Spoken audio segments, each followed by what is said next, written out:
Nolosheena waxay ka bilaabatay anagoon is aqoonin.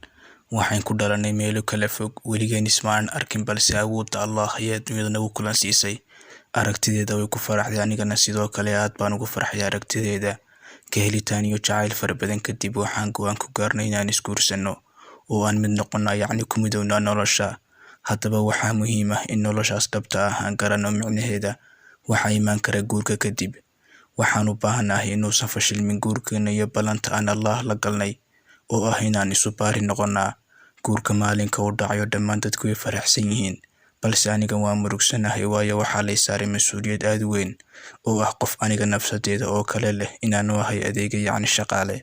Waxaa waajib igu ah inaan meel saaro waxaad cuni lahayd, waxaad xidhan lahayd, iyo wax walba uu farxadaada iyo wanaaggaaga uu ku jiro. Taasna aad ayay u adag tahay, waana midda badan ay ku fashilmaan ragga qaar. Waxaa ii furan hal wado oo ah inaan kaa dhigta xigaal sida indhahayga oo kale ah oo aan wax ku arko, taasoo ka dhigan inaan ahay ruux la'aanta aan shaqayn karin, sababtoo ah indho la'aan lama shaqayn karo. Waxaan u baahanahay 4 waxyaabood inaan helno. Waa inaan kuu sabraa markaad dhibaataysan tahay, sida markaad uurka leedahay, markaad xanaaqsan tahay anigana waa inaad ii sabartaa, sida marka aan murugeysanahay amaba xilliyada aan xanaaqsanahay. Saddexdeena uusan u imaan khilaaf. Waa inuu go'aankeenu ahaado mid aan ku burburayn si fudud.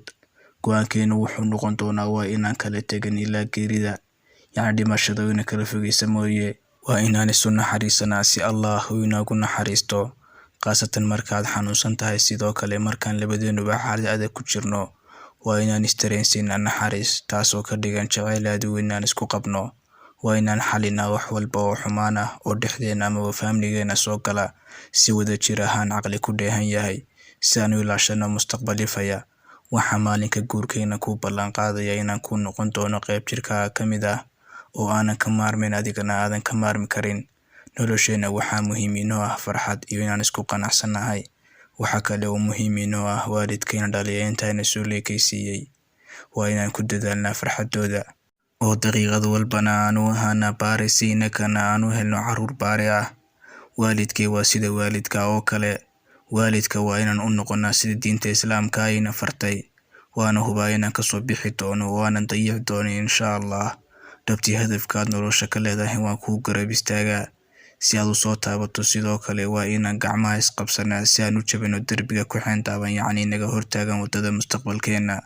Waxaa ii muuqda nolol iyo mustaqbal aad u qurux badan, sidoo kale guri aad u qurux badan oo hooyo aad u qurux badan dhex joogto, iyo aabe bashaash ah kuwaasoo gacmaha ku hayo caruur aad u qurux badan oo baariya, afkoodana aanay ka soo baxayn hadal xumaani. Hadalladaasi aadka u quruxda badan ee qalbigeena soo jiidanaya.